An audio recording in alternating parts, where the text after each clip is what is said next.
Big talking points from game week 12 in the EPL. So far, we had 9 games played on Saturday and on Sunday. 7 games just played on Saturday, then 2 games played yesterday. We have the last game, the 10th game of game week 12, to be played tonight. It is Manchester United versus Everton at Old Trafford. I want to talk about the 9 games, more like a summation of everything that happened in the 9 games and the big talking points from these games played. Like I said earlier, we had 7 games played on Saturday and 2 games played yesterday. Overall, we had 4 away wins, 4 home wins, and just 1 draw. The draw came from the Bournemouth versus West Ham game. I want to say kudos to Nuno Espirito de Santos. They've been doing outstanding. They've been doing very well. They scored 2 goals in the first half. It was Callum Wilson, that scored 2 goals. And the second half, unfortunately, West Ham switched off 2-0 up at halftime. Second half, at least they would have tried as much as possible to score at least a goal or ensure that they don't concede. But they conceded at the 69th minute. They considered the penalty. Travenia scored, and at the 81st minute, Unai scored,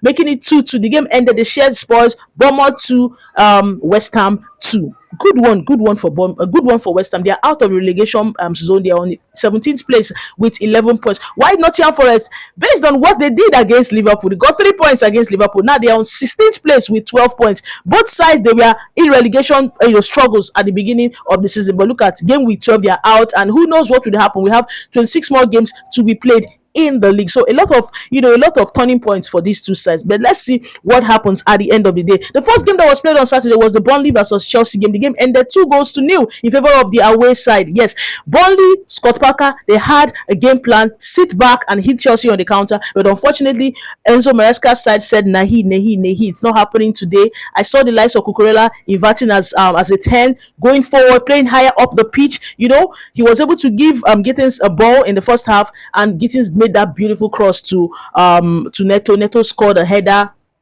1-0 first half. Second half, a combined effort from the defense, from the goalkeeper, that is from Sanchez, down to Magui. Magui created a space for Enzo Fernandez to score the second goal. The game ended 2-0 in favor of Chelsea, the away side. Chelsea has now won 3 away games in quick succession. This is the first time since 2021, if I'm not mistaken.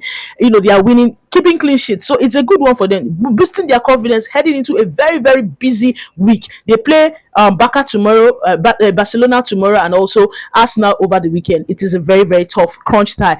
Good thing, we saw a couple of pictures for Cole Palmer, but I don't think he'll be playing tomorrow. I don't think he'll be playing tomorrow. A lot of games will be played after these 2 very crunch ties. So best believe that Cole Palmer is back. He had light trainings with the team today. It's a good one for Chelsea. It's a good one it's a good one for him. Good one, a moral booster for their fans as well. So kudos to Chelsea. Burnley 0, Chelsea 2. The second game that was played is the Bournemouth versus West Ham. We have already said something about this game. It ended 2-2. West Ham, they were winning that game by 2-0 in the first half, with Callum Wilson scoring 2 goals. Second half, they switched off. Bournemouth came in to make it 2-2. It ended 2-2. Well, the good thing is that they're out of relegation. So West Ham, they're out of. So Nuno Espirito de Santos, he is doing very, very well. Brighton 2, Brentford 1. Brentford scored the first goal, but Brighton, this is Amex Stadium, they were able to get 2 goals. Welbeck is 30 plus, but he cannot stop scoring.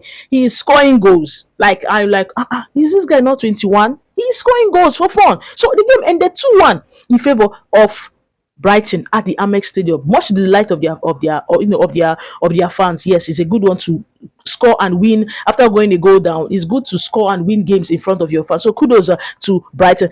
The fourth on my chart is Fulham versus Sunderland. Honestly, I thought Sunderland would be getting maximum points against Fulham, because come on, Sunderland got 3 points against Chelsea, got a draw against Arsenal, and this was a game like against Fulham. You can't compare Fulham to Chelsea and Arsenal, but that game ended a goal to nil in favor of Fulham, all thanks to Chukwueze, our very own Chukwueze, making that beautiful cross to Raul Jimenez. Jimenez, was able to convert that cross into a goal. 3 points, a goal to nil, clean sheet. Good one for them. Good one for Marco Silva's Fulham side. Liverpool versus Nottingham Forest. I said a lot about this game yesterday. I been there before yesterday. Liverpool, I don't know. I really don't know. They lost at home again. Like in their last 7 games, they've lost 6. It's not looking good. 6 EPL defeat. They are the defending champions, but they are looking like defending chickens. They are not defending anything. They are on 11th place. They're not even in top 10. It's not looking good at all. So the problem now? The question now is who is the problem? Is it Arne Slot? Is it the players? Are the players playing for him or against him? Or has he lost the dressing room? I feel, to me, outside the fact that it's not his tactics, they don't. I know they won the league with him, but then these are new players trying to integrate new players with the old players, and you didn't even get in a defender. I feel it was misplaced priorities for Liverpool. To be honest, they did not get their priorities correctly. Because if you had gotten your priorities correctly, I don't think you would leave getting a defender. Konate's body is at Liverpool, but his heart, his soul, every part of his body, every part of everything inside that body is at Madrid. You see that this player is not signing a contract extension. He had just 1 year left. What stopped you from trying to get in a defender before the last day of the transfer market? You had 3 months to do that, but they did not. And now they're suffering it. Look at the kind of goals they've been conceding. It's not looking good at all. It's not looking. I know Allison is, but Allison, Allison was in between the sticks when Nottingham Forest scored 3 goals. So it's not even a goalkeeping problem now. Defenders, the philosophy, the mindset of the players has to be questioned. Even the coach, I don't know what exactly is he doing. If he is sacked tomorrow, if he is sacked, if results don't turn around, then he will be sacked. Then people will ask who else will come in. I feel Oliver Glasner, he is good. The Crystal Palace head coach. Come on, they're on fifth place with 20 points from 12 games played. They don't have Eze. They don't have Olise. They have just average players, and they are doing well. They are doing well. This is a manager I feel he would come in and stabilize that ship at Liverpool's home, Liverpool. But let's see what happens. Which brings me to the sixth game that was played on Saturday. This is Wolves versus Palace. Wolves, they've played 12 games. Everybody has played 12 games aside the game that we played tonight. Like, they've played all the teams that played on Saturday and on Sunday, they've all played 12 games. Now, Wolves are yet to win a game after game week 12. They have lost 10 and they've drawn just 2. Wolves nil, Crystal Palace 2. It is terrible for Wolves. I know they got Rob Edwards. Used to be a head coach. Used to be the head coach for Middlesbrough. He used to be the head coach for Luton Town. Yes, yeah, for those that know Luton, Luton came in, did well at some point. They relegated and all that. Now he's the manager. He used to be the manager for Middlesbrough. For Middlesbrough now he has joined Wolves, but he had just few days to train with these guys. They lost at home in front of their fans. It's not looking good. Tolu Alokodare, that is Nigeria's Tolu Alokodare, has just 1 goal for Wolves. He scored that goal against Chelsea in the Carabao Cup. Carabao Cup fixture that they later lost. It's not looking good. A lot of side talks have been talking about him leaving, going out on loan, being sold. It's not panned out well for him. It has not panned out well for him in the EPL.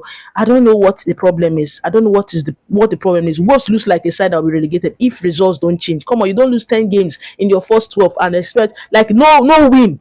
That's terrible. In fact, the person on 19th place has 10 points. To tell you how bad Wolves has been. The club on 19th place has 10 points.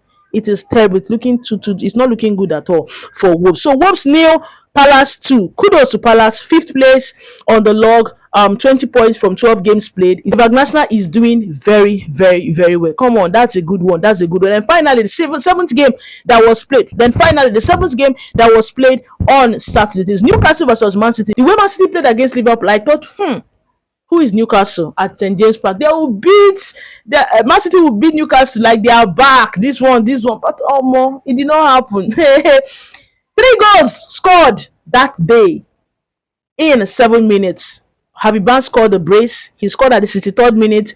Diaz, Diaz of Man City scored, equalized at the 68th minute, and at the 70th minute, Barnes made it 2. That is, they scored 3 goals. Both sides scored 3 goals at the 63rd, 68th, and the 70th minute. 3 goals scored in less than 10 minutes. In 7 minutes, 3 goals were scored. Very physical game. Unfortunately, Haaland didn't score. Doku didn't score. It was Newcastle that got 3 points at the end of the day. I know Pep was not happy, but then again, he lost. And now Arsenal are clear. 6 points cleared. Arsenal are on 29 points. Chelsea on 23 points. That's 6 points clear. Chelsea on second place. Why Man City are on third place. So, for yesterday's game, we had Leeds United versus Aston Villa. The game ended 1-2. That is, Aston Villa won that game by 2-1 at away. Yes, it was Leeds United's home turf. Leeds United scored first, but Aston Villa came back in the second half and scored 2 beautiful goals. Kudos. Unai Emery. They didn't start the season well. They were like in 17th, 18th place when the season started. They were losing games. Had over 3 defeats or thereabout. Yes, so like 2 defeats and draws when the season started. But look at them today. They're on 4th place with 21 points. They've turned around the curve. Yes, it's a good one for them. I am so happy. Honestly, I am so thrilled. I am so happy. I'm so happy for them. They are doing well. They are playing good football. Oli Watkins is there. They are playing good football. 2 goals scored. That's massive. I know it was not Watkins that Roger scored those 2 goals, but then again, it's a good one. A good one that Unai Emery was not sacked because people were agitating, sack him, sack him, sack him. After the third season, he has nothing. Me, I was amongst those that said he has nothing to offer. He has gotten to the climax of everything he calls football. He needs to go. But look at him today. He's on fourth place with 21 points. That's massive for Aston Villa. Massive to the fact that they did not sack him. They did not succumb to pressure to sack him. Do you understand? So it's a good one. That Arsenal versus Spurs, I wasn't expecting anything less, but I was not expecting a hat trick. Yes, I was not expecting a hat trick from Eberecheze. Eberecheze joined Arsenal as a child. He played for the academy as a child. Left, has been an Arsenal fan for a boyhood club, came back to his boyhood club. He was almost at the verge of joining Tottenham until Arsenal called. He picked up Arsenal's call, not the type of Xavi Simons called. They said Tottenham called and I picked up. Eberechi picked up the call for Arsenal. It's Arsenal all through. Played in his first North London derby, scored a hat trick. He said he actually prayed that he was scoring a hat trick in this game. He scored 3 goals, and in fact, the 4 goals scored for Arsenal yesterday. I can't remember the last time Arsenal scored from open play without it being set piece, and there was no Gabriel in that match. They scored 4 goals that were not set piece goals. Beautiful goals. Well worked out goals. Eberechi scored 3. Sosa scored the first one. Eberechi scored 3 goals. That's massive, massive. I know Richarlison pulled one back, but 4-1 league leaders, well played, playing like they are grinding out results like champions in the waiting. Probably this season might be the season for them. Oh, well, let's see what happens at the end of the day. So those are the 9 games played. The big talking point was a Chase. The highlight for the weekend was a Chase and all he did yesterday. So it's a good one for them. A Chase did well. Oliver Glasner has been outstanding. Unai Emery has been outstanding for Aston Villa. Oliver Glasner has been outstanding for Crystal Palace. I don't understand what is wrong with Wolves, right? Sunderland finally got humbled. They ate the humble pie by Fulham, by a London club, because the 2 London clubs they've played. Yes, 2 notable London clubs they've played.